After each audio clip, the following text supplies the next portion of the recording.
Oke, kita masih tetap berada di dalam tema penggemar dan pengikut Kristus. Dan saya pakai judul ini, pakai salib atau pikul salib. Dari judul ini saja saudara mungkin bisa dapat gambaran bahwa mana yang penggemar, mana yang pengikut. Karena dua kata kerja, pakai dan pikul itu sangat berbeda sekali maknanya.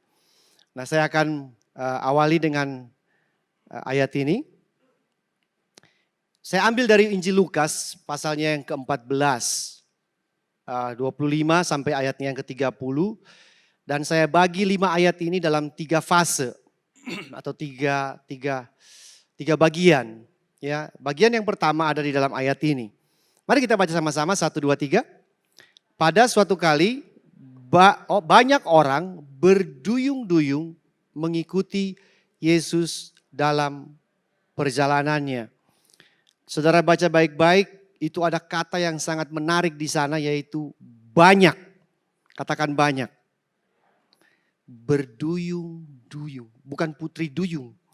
Berduyung-duyung, berbondong-bondong. Coba saudara bayangkan, can you imagine tempat ini? Banyak berduyung-duyung orang datang ke sini. Sampai pihak gedung dan manajemen harus berdiri atau duduk di depan tangga-tangga sini. Nah, ini full semua. Nah, saya mau coba saudara membayangkan ini dalam keadaan di dalam Lukas 14 ayat 25 ini. Bagaimana orang itu begitu banyak dan berduyung-duyung. Sudah banyak ditambah kata berduyung-duyung berarti memang banyak sekali.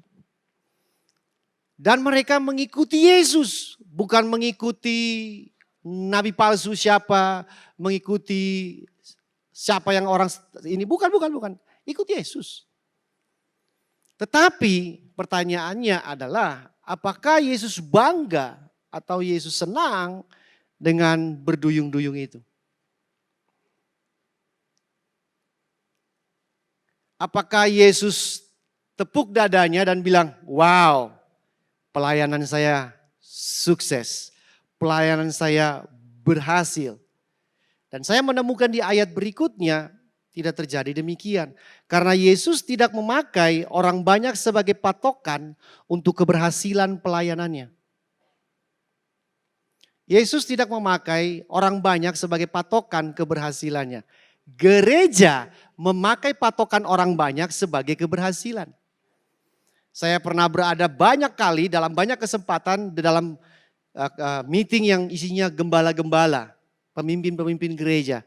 Dan selalu kalau satu gembala dengan gembala yang lain bertemu dan bertanya kabar, biasanya pasti diselip kalimat ini. Kalimat pertanyaannya adalah, jemaatnya berapa Pak?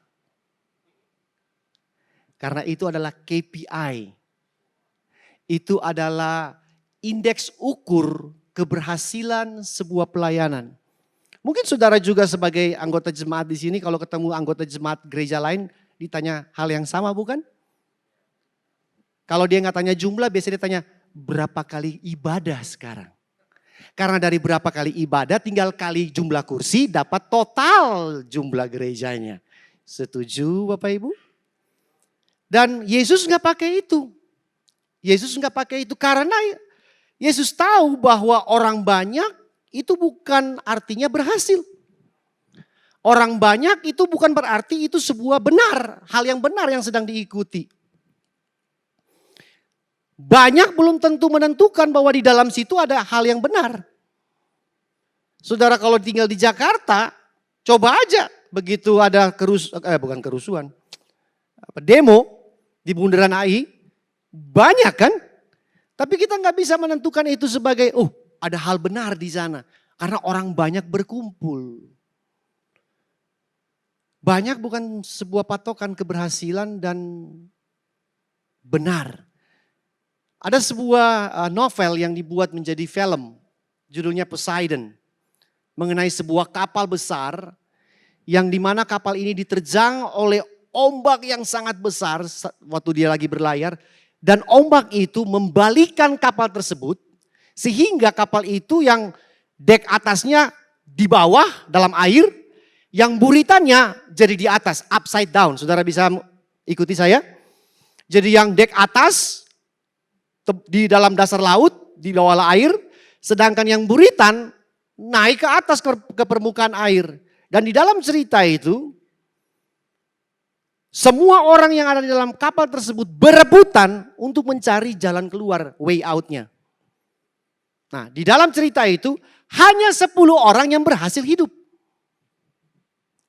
Dari ratusan orang itu. Dan 10 orang yang berhasil hidup ini, mereka bukan naik ke atas, tapi mereka turun ke bawah. Karena posisi kapalnya sedang terbalik. Oh, gimana gambar? Coba saudara bayangin gedung ini kalau saya balik. Saudara akan cenderung menuju ke plafon karena itu atas. Setuju nggak? Tetapi kalau gedung ini dibalik, yang atas itu adalah lantainya.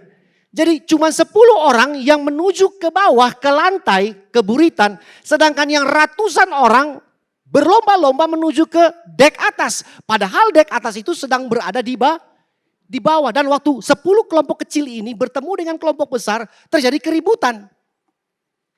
Yang besar ajak yang 10 ini bahwa, hey, lu jangan ke situ, jangan turun, salah. Naik ke dek atas, itu jalan keluarnya. Yang 10 ini dipimpin oleh seorang pastor Katolik. Kelompok yang kecil. Nah, kalau saudara berada di tengah-tengah 10 orang ini, kelompok kecil, dan saudara lihat di sana ratusan orang sedang berlomba untuk naik ke dek atas, padahal itu malah turun ke bawah. Saudara ikut yang mana? Saudara bisa pahami saya? Kita akan berpikir, jangan-jangan leader saya, pastor ini salah. Jangan-jangan malah kita mati nanti kalau ikut dia. Nggak nyampe ke atas. Malah kita malah turun ke bawah. Sedangkan ini ratusan orang Pak. Ratusan. Yang mungkin benar. Apa yang mereka pikirkan mungkin benar. Dan di dalam cerita itu ratusan itu mati. Karena mereka makin turun ke dalam air. Sedangkan yang 10 orang ini yang ambil jalan ke bawah. Padahal itu sedang naik ke atas. Nah itu sedikit contoh buat saudara bahwa orang banyak bukanlah sebuah indikator yang sah, yang valid untuk kita bisa mendeteksi pengikut Kristus.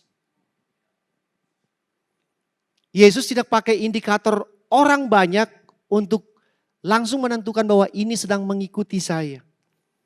Karena seorang penggemar, seorang yang ngefans dengan Tuhan, ngefans dengan Yesus, mereka ikut suara orang banyak.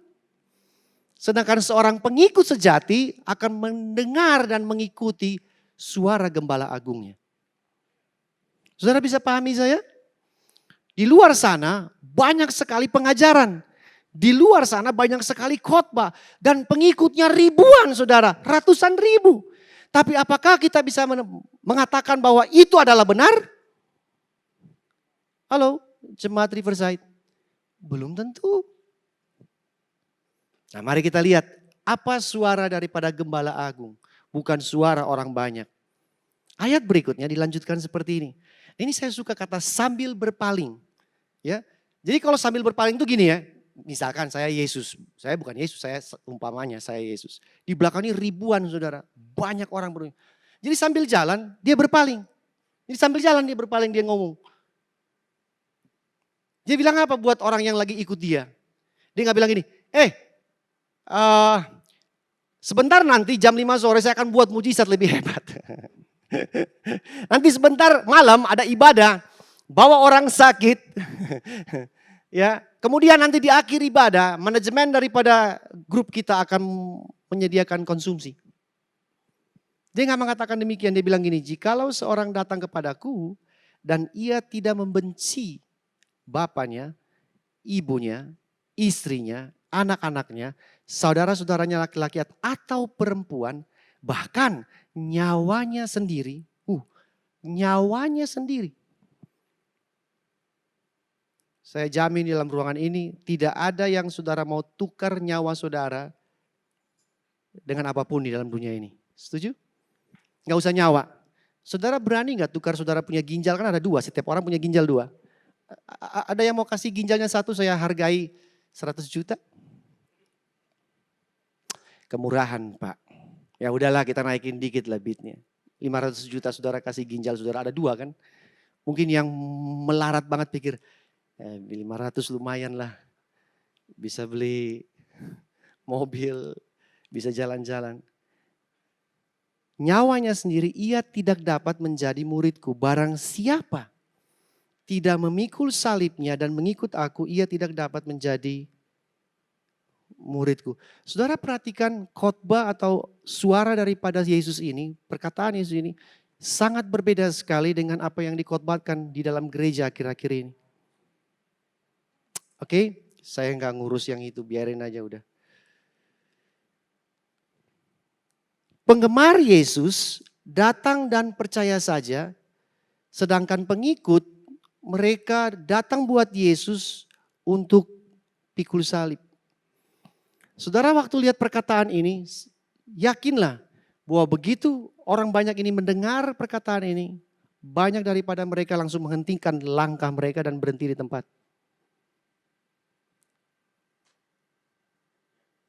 Saudara paham maksud saya?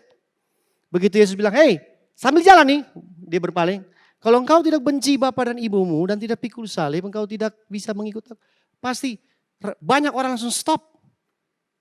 Bahkan yang lain pegangan yang lain. "Hei, jangan maju, jangan maju." Sesat. Jangan-jangan disesat. Biasanya kan kita dengar khotbah yang seperti hidup berkelimpahan, sukses, disembuhkan. Kok kenapa kali ini beda? Pesannya beda. Yang tadi istilahnya si Nana, sermonnya beda. Penggemar Yesus itu cuma datang dan suka percaya saja. Tapi mereka abaikan kalimat-kalimat yang Yesus sebutkan di sana. Nah saudara lihat ini, kita banyak sekali kejebak di dalam ayat ini. Marilah kepadaku, ini membuktikan mana penggemar, mana pengikut sejati. Termasuk saya. Marilah kepadaku semua yang letih lesu dan beban berat, aku akan memberikan kelegaan kepadamu. Dan biasanya kita berhenti di ayat itu saja. Benar gak sih? Benar gak sih? Halo? Bahkan di mobil saudara ada stiker itu bukan? Datanglah kepadaku.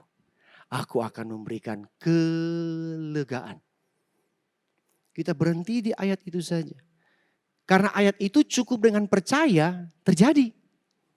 Cukup dengan percaya akan mengalami kelegaan. Tetapi saudara mesti lihat bahwa kalimat berikutnya mengikuti ayat yang sebelumnya. Dia bilang, "Pikul aku yang kupasang dan belajarlah kepadaku." Nah begitu kata muncul kata pikul. Saya rasa kita langsung tutup Alkitab kita dan kita langsung berdoa. Terima kasih Tuhan buat firman hari ini. Engkau memberikan kelegaan bagiku. Padahal kalau saudara baca terus, belajarlah padaku karena aku lemah lembut dan hati. Jiwamu akan mendapat, ternyata belum selesai. Tidak cukup dengan datang dan percaya saja kepada Yesus lega. Tapi dia bilang harus pikul sesuatu. Maka jiwamu akan mendapat apa? Ketenangan. Saudara, ini contoh yang agak konyol sih. Saudara kalau pergi ke dokter, ya, terus saudara konsultasi dengan dokter itu, saudara mau cari kelegaan, mau cari kesembuhan. Dokternya baru ngomong kalimat pertama, saudara harus bilang cukup. Saudara ambil resepnya, padahal dia lagi tulis, saudara bawa pulang, padahal resepnya baru separuh. Saudara paham maksud saya? Saudara terus pulang, saudara langsung tebus di apotik. Saya mau tanya, saudara sembuh gak? Halo, Jemaat Riverside, you are so quiet. Saudara sembuh gak? Jangan-jangan komplikasi. Betul? Malah memperparah penyakitnya karena belum selesai Pak. Kalimat berikutnya bilang mesti ada pikul sesuatu, do something. Kita lanjut lagi ceritanya. Jadi yang pertama tadi bagian pertama orang banyak, saya pakai istilah bahasa Inggrisnya the crowd. Nah ini bagian keduanya. Sambil berpaling ia berkata kepada mereka yang tadi saya sudah bacakan memikul salib. Nah saya mau tunjukkan saudara di dalam terjemahan sederhana bahasa Indonesia sehari-hari. Mengenai harga yang Yesus beritahukan buat orang banyak. Jadi bagian pertama tadi orang banyak, the crowd. Sekarang bagian kedua adalah harga, the cost. Nah, saya bacakan bahasa Indonesia sehari-harinya. Karena kata membenci pasti di antara Bapak Ibu mempertanyakan, kenapa disuruh benci orang tua?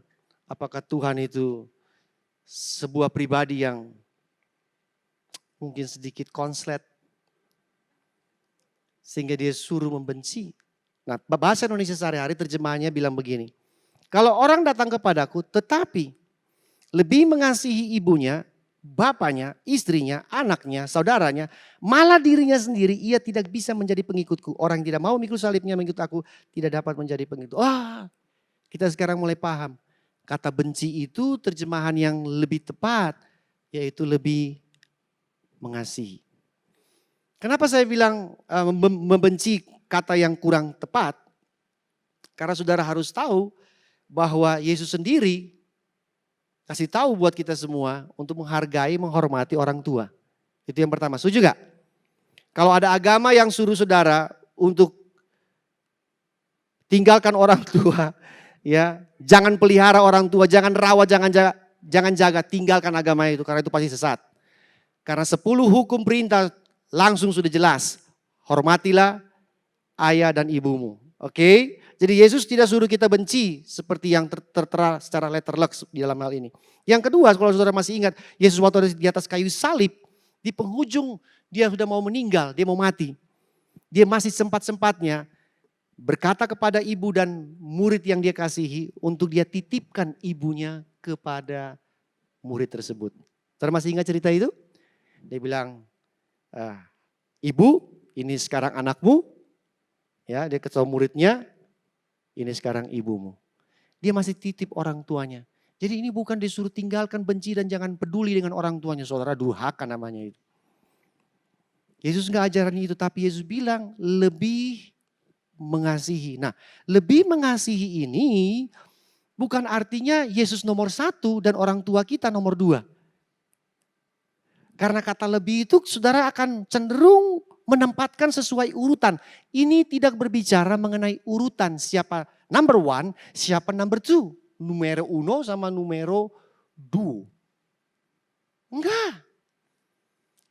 Ayat ini mau mengatakan buat kita semua, hanya Yesus satu-satulah yang ada di situ, bukan nomor 1 atau nomor 2. Dia sendirian di situ. Ya, saya beri contoh. Kalau saudara bilang itu urutan untuk mana saudara lebih mengasihi, misalkan ini ada sebuah garis start. Dan ada Yesus, ada orang tua saudara, ada anak saudara, ada diri saudara sendiri. Sepertinya kan akan berlomba-lomba, bukan? Siapa yang nomor 1, siapa nomor 2, siapa yang nomor 3 menempati urutan di dalam hati saudara, setuju? Dan kalau kita baca kita pikir, oh Yesus yang lari duluan, dia nomor 1. Orang tua ya masih punya tenaga sedikit, nomor 2 lah. Ya opa-oma mungkin sudah kurang kuat, nomor 3 larinya. Enggak. Di dalam trek lari itu orang tua, saudara kita, bahkan diri kita sendiri enggak ada. Cuma Yesus sendiri yang ada di trek itu. Jadi dia mau yang jadi satu-satunya. Kalau begitu Pak, kita enggak usah sayang orang tua dong. Sayang Yesus aja. Oh bukan. Tapi Yesus mau waktu saudara mengasihi orang tua, pasanganmu, anakmu, pekerjaanmu, pelayananmu. Semua di dalam itu harus ada Yesus. Saudara paham maksud saya? Kalau saudara bikin kategori ada nomor 1, nomor 2, cenderung satu waktu nomor 2 bisa jadi nomor 1. Benar gak sih? Saya waktu pacaran dengan istri saya taruh fotonya di dalam dompet saya lupa. Taruh gak ya? Enggak. Oke, honey, ini just an illustration. Oke, saudara yang pacaran, saudara taruh kan foto pacar saudara kan? Di dalam dompet saudara, ada yang enggak? Ya paling tidak saudara grafirlah dompet saudara nama pasangan saudara. Kalau ganti pasangan tinggal ganti dompet. Saudara tak taruh tunangan saudara atau pacar saudara fotonya di dompet. Dan sometimes saudara kalau mau bayar sesuatu ada dia di samping, saudara sengaja buka lama-lama sedikit supaya dia lihat. Foto lu ada di dompet gue. Benar gak sih? Oke. Tapi satu saat dia senang, pasti dia senang. Dia pasti, wih fotoku, fotoku. Tapi satu saat dia lagi rapi-rapiin dompet saudara. Dan ternyata di dalam dompet saudara, fotonya dia itu, di balik fotonya ada foto wanita kedua, wanita ketiga, wanita keempat, wanita kelima. Saudara bisa ikuti saya? Terus dia mulai marah kepada saudara dan dia bilang, loh kok ada foto kedua, foto ketiga, foto keempat, foto kelima. Terus saudara bilang, it's okay, you are still number one. Kira-kira pacar saudara atau tunangan saudara atau istri saudara terima gak? Masa? Number one? Number one. Numero uno. Juara satu ini, dia gak akan terima. Walaupun fotonya paling depan, Pak.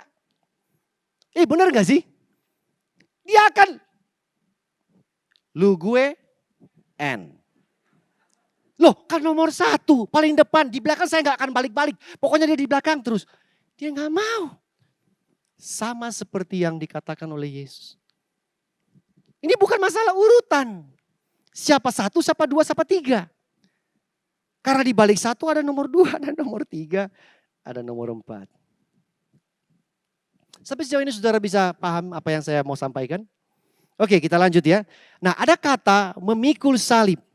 Disitulah saya pakai judul tadi. Saudara dan saya, pikul atau pakai. Karena itu dua hal yang berbeda. Seorang yang cuma ngefans dengan Tuhan, yang hanya penggemar tim hore-hore buat Tuhan, itu biasanya pakai salib saja. Sebagai atribut, sebagai aksesoris, dan sebagai sebuah aksen. Atribut artinya, gue orang Kristen, kalau bisa salibnya 0,5 meter. Ricardo langsung masukin salibnya di dalam. Ya. Aksesoris sebagai penunjang, pendukung. Atau sebuah aksen sebagai logat, bahasa. Cuman di bibir saja. Saudara pernah ada di sebuah keramaian di luar gereja, di mall. Tiba-tiba saudara dengar ada satu orang teriak gini, Shalom. Saudara lirik gak? Begitu saudara lirik, apa yang di pikiran saudara? GBI Rock satelit mana ini? Bener gak sih? Bener gak sih? GBI Rock satelit mana nih? Jadi kita pakai itu sebagai sebuah aksen. Supaya tahu, oh orang Kristen. Itu pakai salib. Tapi seorang pengikut, dia pikul salib. Karena pikul salib adalah sebuah perintah, sebuah penyerahan, dan sebuah pengorbanan.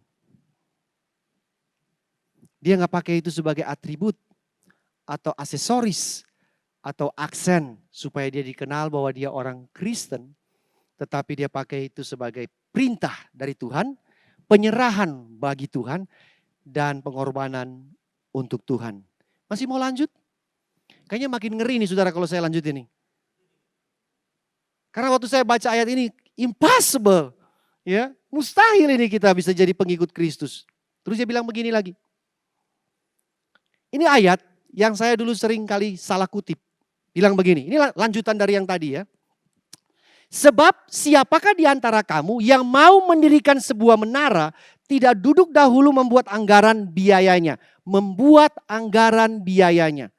Kalau cukup uangnya untuk menyelesaikan pekerjaan itu, supaya jikalau ia sudah meletakkan dasarnya dan tidak dapat menyelesaikan, jangan-jangan semua orang yang lihat, yang nonton, ejek sambil berkata, orang itu mendirikan tetapi ia tidak sanggup menyelesaikannya. Dan kita pakai ayat ini biasanya kalau lagi meeting komisaris, meeting shareholder. Nah kalau mau bikin perusahaan, ini mesti hitung biaya. Kalau enggak perusahaan lu bangkrut tengah jalan kalau salah hitung. Betul sih bisa dipakai untuk hal-hal pekerjaan, pelayanan, dan bisnis. Tapi kalau saudara baca terjemahan yang lain, sangat jelas sekali ayat ini untuk apa. Ada kalimat awal dibilang begini. Keputusanmu untuk mengikut aku dapat digambarkan seperti ini. Oh, jadi perumpamaan hitung budget, hitung pengeluaran, hitung biaya, hitung kos, itu ternyata adalah untuk mengikut Yesus. menghitung. Pastilah kamu lebih dahulu apa menghitung? Pagi hari ini inti daripada pesan firman Tuhan yang ingin saya sampaikan buat Bapak Ibu yang dikasihi Tuhan adalah yuk kita hitung ulang. The cost, harga. Mungkin saudara dan saya salah lihat harga. Kita pikir itu harganya. Saudara pernah ke beach walk. Ini saya nggak lagi endorse. Saudara pergi ke sebuah dep store, saudara salah lihat harga? Pernah? Nggak mau ngaku. Bawa sampai ke kasir, begitu pas bayar saudara kasih, Pak, kurang. Loh, kan 25.000. Enggak Pak, ini 250.000. Oh, nolnya ketutup. Dia suruh hitung biaya supaya kita nggak miscalculate. Jadi kalau saya simpulkan dari ayat yang kita baca tadi, ayat 25 sampai 30. The crowd, ada orang banyak. Terus Yesus berpaling kepada mereka, Yesus kasih tahu harga. Kamu tahu? Ikut saya ada harga. Bukan hanya di dep store atau di pasar ada harga. Ikut saya ada harga.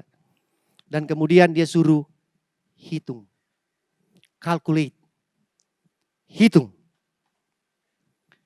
Di dalam Alkitab ada sebuah cerita mengenai seseorang yang menghitung biaya ketika dia ikut Tuhan.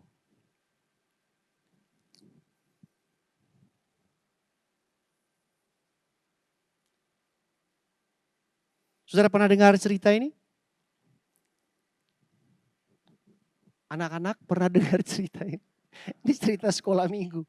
Abraham mempersembahkan Ishak. Abraham waktu mendapatkan Ishak lahir. Waktu Ishak lahir, itu Abraham sudah berusia 100 tahun. Ada dalam ruangan ini yang usia 100 tahun? Gak ada. Udah tua. Nah saudara bayangkan, Abraham tunggu begitu lama, Alkitab bilang 25 tahun. Untuk anak ini lahir, 1/4 abad dia tunggu. Dan anak ini muncul. Saudara bisa bayangkan hati Abraham itu seperti mau meledak. Joy, excited, betul? Bangga, proud, karena kenapa? Tuhan bilang lewat anak ini, keturunanku akan seperti pasir di pantai Kuta dan bintang di langit Ubud. Lebay ya. Senang banget. Ada orang bilang Abraham tiap hari. Nih mau coba menggambarkan kehidupan Abraham setelah Ishak lahir. Tiap hari begitu bangun pagi yang dicari dulu adalah Ishak. Biasanya dia kecup istrinya. Sekarang dia bangun dia kecup Ishak. Istrinya jadi lupa. Biasa dia bangun langsung baca Alkitab. Sekarang dia bangun, dia cari Ishak. Gendong. 1, enggak 2, 1. Anaknya cuma 1. Begitu anak ini bertambah usia, ada yang memprediksikan sekitar umur 30-an, datang firman Tuhan buat Abraham. Dan itu seperti petir di siang bolong. Abraham, tuh anak yang saya sudah kasih. Tolong bawa ke gunung dan persembahkan dia. Persembahkan. Apa itu? Potong lehernya, bakar. Kira-kira begitu. Saudara kalau jadi Abraham atau saudara sebagai orang tua yang punya anak. Apa yang saudara rasakan? Saya punya anak kebetulan 1 juga.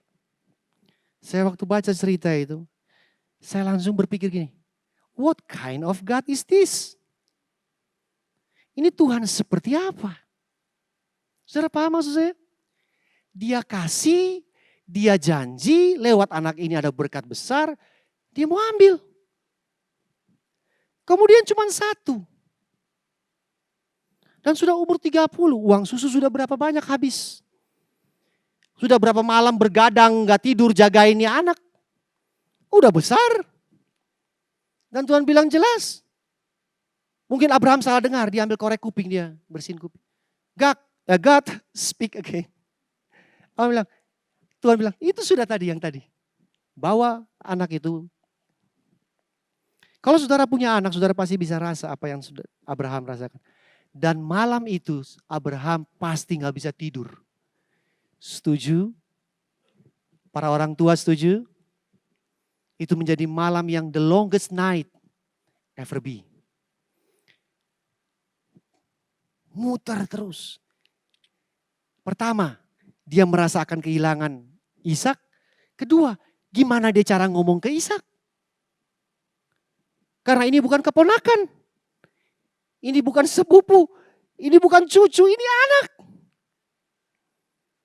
Dan besok pagi Abraham kemas-kemas. Semua siap seperti biasanya dia mempersembahkan korban bagi Tuhan. Dan Ishak sudah sering ikut dia bersembayang atau mempersembahkan korban bagi Tuhan. Ishak sering ikut dia. Dia bawa 2 bujangnya. Dia kasih naik kayu. Ya, dia bawa api, dia bawa pisau. Begitu sudah mau dekat gunung tersebut. Dia suruh bujangnya tinggal, 2 bujang itu jangan ikut. Kami berdua yang ke sana. Nah saudara lihat. Itulah beda antara penggemar dan pengikut. Penggemar itu suka rame-rame. Gak suka bayar harga. Ya, penggemar tuh kalau lihat harga langsung, harga dalam nama Yesus. Ada harga. Saudara paham maksud saya? Kalau baca Alkitab ada harga muncul, Tuhan suruh bayar harga, langsung skip. Kayaknya salah tulis tuh. Balik lagi. Ada harga lagi, skip lagi. Dia kasih tinggal bujangnya, karena ini urusan antara dia dan Ishak. Saya mau ajak saudara dalam imajinasi. Waktu mereka jalan, itu menjadi perjalanan yang sangat panjang dan hening. Kenapa saya bilang panjang dan hening dan sedih dan berat buat Abraham? Karena saat itu Abraham gak tahu endingnya seperti apa. Sekarang saudara tahu endingnya. Benar gak sih? Karena saudara udah baca endingnya kan Ishak gak dipersembahkan. Setuju? Saudara baca cerita Abraham itu sambil makan pisang goreng, minum kopi. Saudara ketawa-ketawa, Abraham senang banget jadi bapak segala bangsa. Bapak orang beriman, enak banget. Tapi coba saudara waktu jadi Abraham yang gak tahu apa-apa waktu itu. Dia gak tahu endingnya tuh gimana. Jalan terus. Dan ada sebuah panggilan yang Abraham sangat suka. Waktu Ishak ngomong. Ishak ucapkan itu. Kata itu adalah ayah atau papa. Itu buat Abraham tuh pasti seneng banget. Tapi kali ini Alkitab mencatat waktu Ishak panggil Abraham. Saya rasa Abraham gak bisa ngomong. Waktu udah jalan Ishak panggil. Papa, ini udah ada kayu, udah ada pisau, udah ada api. Biasanya kan Bapak kan bawa domba. Bawa binatangnya, korbannya. Kok kali ini enggak ada?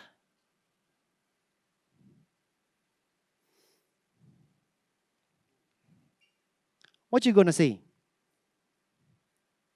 Kalau saudara seorang Betawi pasti bilang, lu orangnya. Lu korbannya. Kamu. Tapi Abraham gak bisa ngomong. Nah, saudara bisa bayangin hati sebagai orang tua. Waktu anaknya tanya seperti itu. Kita mencatat Abraham juga bilang, Tuhan sediakan. Nah kata Tuhan sediakan, saya gak tahu apakah Abraham sudah lihat bahwa Tuhan akan sediakan atau Tuhan sudah sediakan ini. Karena Abraham gak tahu apa-apa, endingnya bagaimana. Kan iman itu kan bukti daripada segala sesuatu yang tidak kita lihat. Kalau sudah lihat bukan iman. Makanya Abraham disebut orang bapak beriman. Bapak segala orang percaya. Dia gak lihat endingnya seperti apa. Nah saudara bisa bayangin. Itu harga yang harus dibayar oleh Abraham. Apakah Tuhan minta berlebihan? Apakah Tuhan begitu posesif dengan kita sehingga dia minta orang tua kita, anak kita, pasangan kita? Tuhan gak minta yang kecil, dia langsung minta yang paling besar. Benar gak sih? Dia nggak minta hobi. Dia nggak minta uang saudara. Dia nggak minta pekerjaan saudara. Dia nggak minta pelayanan. Karena dia tahu yang paling berharga buat seseorang adalah nyawa, adalah kehidupan. Betul? Dia minta kehidupan dari Abraham. Dan Abraham lulus.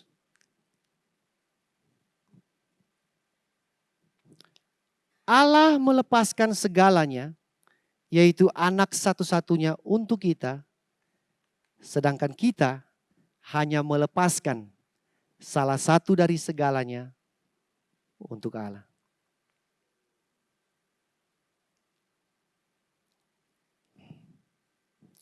Apakah saudara berpikir dengan menyisihkan 2 jam waktu saudara untuk datang ke gereja, itu sudah bayar harga? Apakah saudara berpikir dengan latihan hari Kamis, hari Sabtu, dan kemudian pelayanan hari Minggu, itu sudah bayar harga? Apakah saya berpikir bahwa saya menyiapkan khotbah selama hampir 1 minggu, apakah itu sudah bayar harga? Apakah saya berpikir ada orang mau konseling di waktu saya mau melakukan hal yang lain dan saya cancel, saya harus konseling orang tersebut. Apakah itu sudah bayar harga? Apakah saudara pikir dengan meluangkan waktu sejenak saudara pelayanan di gereja, apakah itu sudah bayar harga? Apakah dengan saudara give up, hobi saudara serahkan buat Tuhan, apakah itu sudah bayar harga? Apakah saudara pantangan dengan tidak makan sesuatu, apakah itu sudah bayar harga? Apakah itu sudah cukup harganya? Kita cuma melepaskan salah satu dari segalanya.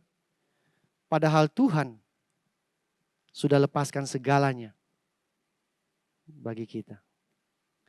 Jadi pertanyaannya, apakah Tuhan posesif? Apakah Tuhan begitu kejam mau minta segalanya daripada kita? Enggak. Bahkan saya mau kasih tahu buat kita semua. Segalanya yang kita punya itu punya Dia. Dia nggak minta apa-apa. Itu punyanya Dia. Itu punyanya Dia. Bahkan nafas yang saudara sedang hirup sekarang, in and out ini sekarang saudara punya nafas. Itu punya Dia. Dan kita cuma melepaskan salah satu. Dan kita udah tepuk dada, kita bilang, good job. Saya udah kasih hobi saya Tuhan, that's enough.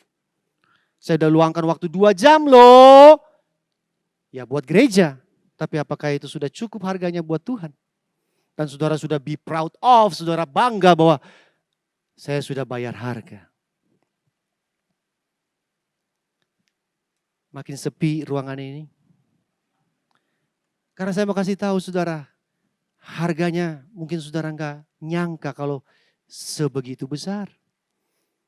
Karena gereja mungkin takut kasih tahu harga ini dan kehilangan jemaat. Yesus, saya baca dalam Alkitab, tidak pernah takut kehilangan orang banyak. Karena dia mendingan kasih tahu di depan-depan, harganya segini Pak, harganya segini Bu. Supaya nanti ada ayat bilang begini, jangan sampai engkau menolak dan kecewa terhadap aku. Bahwa harganya huge, besar. Harganya bukan saudara tepuk tangan dan nyanyi 2 lagu lambat, 3 lagu cepat, 1 lagu lambat. Harganya, apakah itu harganya? Apakah harganya kita angkat dan kita bikin ritual perjamuan kudus, apakah itu harganya? Enggak. Apakah saudara berpuasa, itu harganya?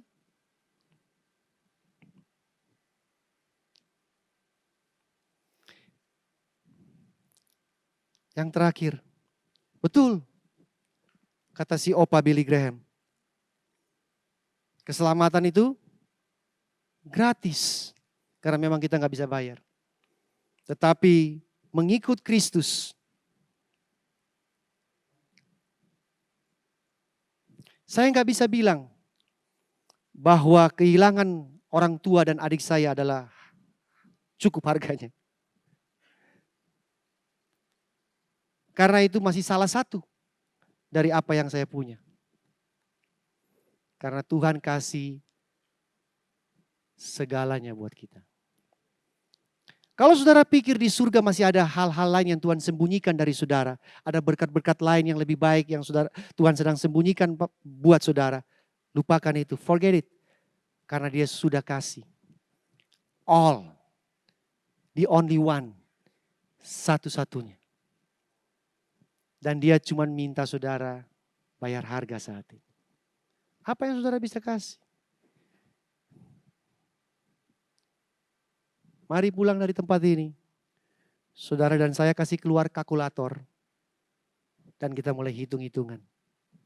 Di sekolah minggu, sering diajarkan hitung berkat satu-satunya. Benar gak sih lagu itu? Gimana lagunya coba bantu saya, guru sekolah minggu. Hitung berkat satu-satunya, ya kan? Tapi Yesus sekarang gak ajak kita untuk hitung berkat. Dia suruh hitung harga yang saudara dan saya harus bayar mengikuti dia. Terima kasih sudah mendengarkan saya. Tuhan memberkati setiap hati saudara.